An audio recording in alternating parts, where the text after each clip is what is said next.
The 3-year-old filly Trot highlights a 6-race Breeders' Crown Spectacular tonight in Pompano Beach, Florida. An Armbro keepsake returns to the scene of her greatest freshman accomplishment.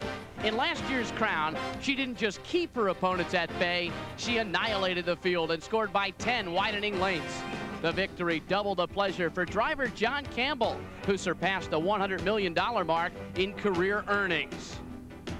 The win almost propelled Keepsake to divisional honors, but it wasn't enough. Almost an Angel earned that prize, and tonight the filly hopes to exact some revenge in the Crown. The strength of this field doesn't end there. Worldly Woman has had an all-world season, winning 12 races and bankrolling over $300,000. She captured a heat of the Kentucky Futurity Filly Stake at Lexington, and earlier this year parlayed a brilliant stretch drive to win the Hambletonian Oaks. She just got up to collar Almost an Angel at the wire. Imperfection also looms large. In a nearly perfect season, she has beaten Armbro Keepsake twice, and the boys for good measure. It's the 3-year-old filly Trot, our Breeders' Crown cover story tonight, and post time is less than 5 minutes away.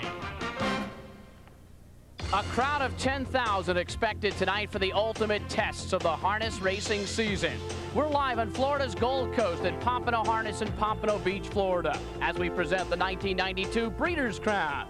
6 races on the menu tonight, including 3 races live. The first one just moments away, the 3-year-old filly Trot. Also tonight, we'll sprinkle in coverage of other videotape races, 3 to be exact. Pleasant temperatures, but the rain is falling just a little bit right now, and the wind is kicking up. Hi, everybody. I'm Bruce Beck. Well, the Braves and the Blue Jays have the night off, so it's only fitting that we present the World Series of Standardbred Racing, the Breeders' Crown.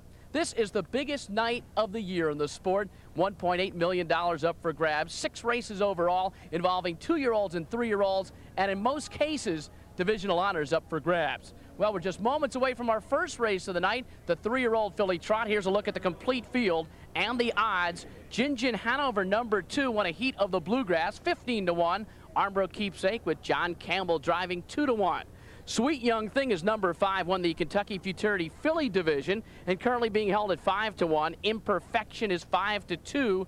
And Royal Jewel completes this field, owned by George Steinbrenner. All 8 wins this year have come in New York, but the post position will not help from the outside. A field of 11 overall going in the 3-year-old filly Trot. Almost an Angel, 20-1. And the defending divisional champion. That gives you an idea of the depth of the field. Working with me, Harness Hall of Famer Stan Bergstein. And Stan, a lot of big names in this opening live race tonight. All big names, and what this race is about, that we're about to see, is what the Breeders' Crown itself is about. It is the definitive championship for 3-year-old trotting fillies at the end of the season, and all of the best in the world are here and in it. In addition, on paper, it appears to be the most competitive race in the 8-year history of the Breeders' Crown. Also working with us, another member of our broadcast team, the voice of Pompano Harness, Gary Seibel. Gary, a bulky field of 11 in this race. Tell us about the dynamics. Well, certainly the size of the field, Bruce, and post position figure to have a major impact on the outcome of this race. And what occurs as they move into the first turn will be crucial. Now, John Campbell's got to be feeling a little pressure here. He's driving number 3, Armbro Keepsake, the early favorite. He feels he's got to gut her out, get a good early spot, preferably on top. And Mike LaChance driving number 7, Imperfection, Armbro Keepsake's main threat. While they've got post position 7, they can't get too far behind early. They have to stay up close. Now, Imperfection has a strong closing kick. She can outfinish the rivals in this field. So I guess the key to this race is to avoid road trouble and stay in a position where you can win the race. Come on and be victorious. And that's not going to be easy. Once again, a look at the post-time odds. We're just a moment away. Worldly Woman from the rail at 12-1. Armbro Keepsake now getting a lot of support, 3-5 on the tote board. Sweet Young Thing is up to 12-1. Be Rude is 25-1. Imperfection, 9-5, second choice in this field. And as you can see from the outside, all long shots, 50-1, 35-1, and 60-1. Now, Gary, let's take a look at how they stack up behind the gate, because we have 2 trailers. You have 2 horses in the second tier. Worldly Woman has the 1 post, and you work your way out from there. But Peace Play and Royal Jewel in the second tier, sometimes it can work to your advantage if you're leaving behind 2 fast levers, but also can work against you. So we'll have to see what happens here in this bulky field. So it's a field of 11, the Pompano track record and the world record shared by Kind of a Hush and Me Maggie, 156-1. Well, calling the races for us tonight, since Gary Seibel, the regular announcer here at Pompano Harness, is working on our broadcast, is a shipper from the Meadowlands, one of the voices at the Big M. Let's welcome aboard Ken Workington, and we'll call the action starting with this live 3-year-old filly trot. The 1992 Breeders' Crown 3-year-old filly trot. And far back at the start, Keystone Bravo. And they're up. Worldly Woman leaves fast from the inside for Bruce Regal. And from the extreme outside of the field comes Be Rude as they hit the first turn. Worldly Woman, Be Rude up to challenge early. From between horses, that's Gingin Hanover in the 3rd spot. Saving ground towards the inside, that's Peace Play moving up in the 4th spot. Keystone Bravo now up to be 5th on the outside. Royal Jewel is 6th. Armbro Keepsake is back in the pack in 7th position. Caught 3 wide early. As they come by the grandstand, Sweet Young Thing, the opening quarter, a quick 27-3. Worldly Woman making her presence felt here with Bruce Regal on top, leads it by 2 lengths. Be Rude is 2nd. Peace Play getting a good trip on the inside 3rd. Parked out Gingin Hanover. Keystone Bravo on the outside 5th. Around the club turn. Royal Jewel is 6th. Wee Caitlin 7th. Armbro Keepsake. Still a lot of ground to make up for Campbell. Then it's Imperfection towards the inside. As they pass the half, Almost an Angel, and the trailer on the outside beginning to roll now. Sweet Young Thing. The half 57-3. So we'll look for the closers. Worldly Woman by a length now as they come alive in the backstretch. Worldly Woman with Be Rude on the inside 2nd. Armbro Keepsake being set up 3 wide for Campbell. Imperfections right behind her with Mike LaChance. Dropping back Gingin Hanover between horses. Peace Play on the inside 6th. Sweet Young Thing looking to circle up for Harold Kelly. Then it's Keystone Bravo. And they're at 3/4 and 127. Midway on the final turn, it's been Worldly Woman so far. Imperfection in high gear on the outside of her, Mike LaChance. Armbro Keepsake right there, and Be Rude has set a perfect trip. Brett Schultz needs racing room. They're in the stretch drive. Here is Imperfection and Mike LaChance to call her Worldly Woman. Be Rude comes flying out of the pocket. Down to the wire, it's Imperfection. Be Rude 2nd, Worldly Woman 3rd. Imperfection, a late surge from Keystone Bravo on the far outside. It was Imperfection and Mike LaChance in 1:57.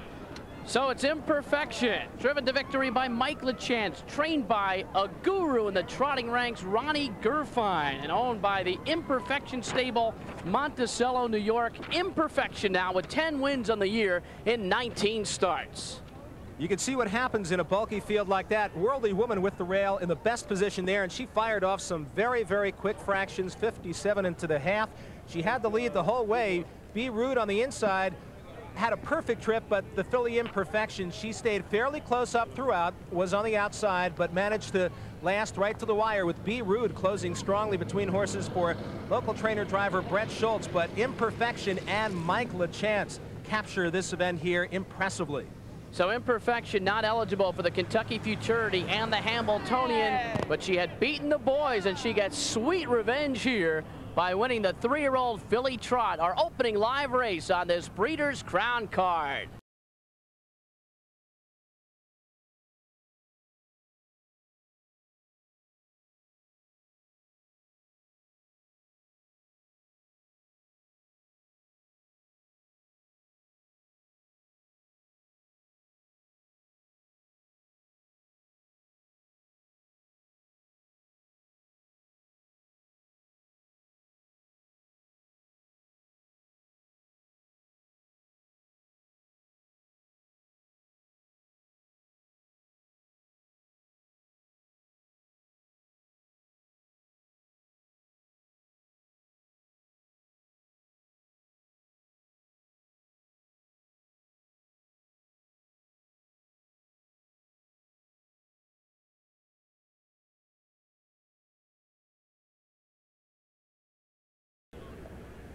Welcome back to Pompano Harness, where Imperfection has won our first race of the night. The 3-year-old chestnut filly out of Nearly Perfect by the Speedy Crown Mare Bridle Path, by Nearly Perfect out of the Speedy Crown Mare Bridle Path, and owned by Imperfection Stable, comprised by Phil Tully, Jerry and Rosalie Silva, Phyllis and Dennis Labate, and Wendy Goldberg, and bred by High Society Racing Stable of Chicago, Illinois.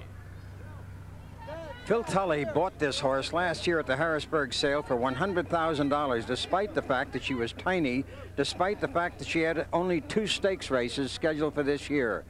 He knew that she was one of the best gaited trotters he had seen, and his confidence in buying this filly for $100,000 has been rewarded tonight. This victory makes her the 3-year-old trotting filly champion. So Imperfection, your race winner, it was a tremendously talented field, and we didn't really know what to expect, but the public knew what they were doing because Imperfection was the second choice. Tremendously talented, Bruce, and I think Worldly Woman, by leaving at the rail, kind of dictated what Armbro Keepsake and Imperfection were going to do. When they saw her leave as quickly as she did, they decided to take back both John Campbell and Mike LaChance. Now, Mike LaChance benefited from the fact that he could follow Armbro Keepsake, and when she went 3 wide on the backstretch, moved with her cover, Armbro Keepsake ran out of gas, but Imperfection didn't.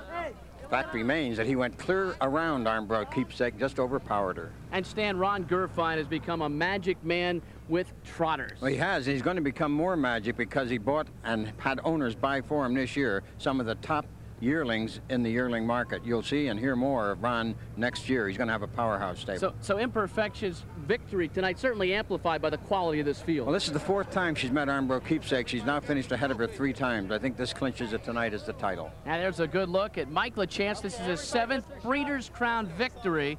Mike LaChance, always a man you'd like to have behind the bike. Both Mike LaChance and a happy Ron Gerfine right alongside of him, and both of those guys happy. But I got to tell you that Brett Schultz, a little trainer with B. Rude there, and she has a lot of speed away from the gate too. He's got to be smiling now, finishing 2nd in this event, and a great effort by B. Rude. She is the New Jersey champion and tough.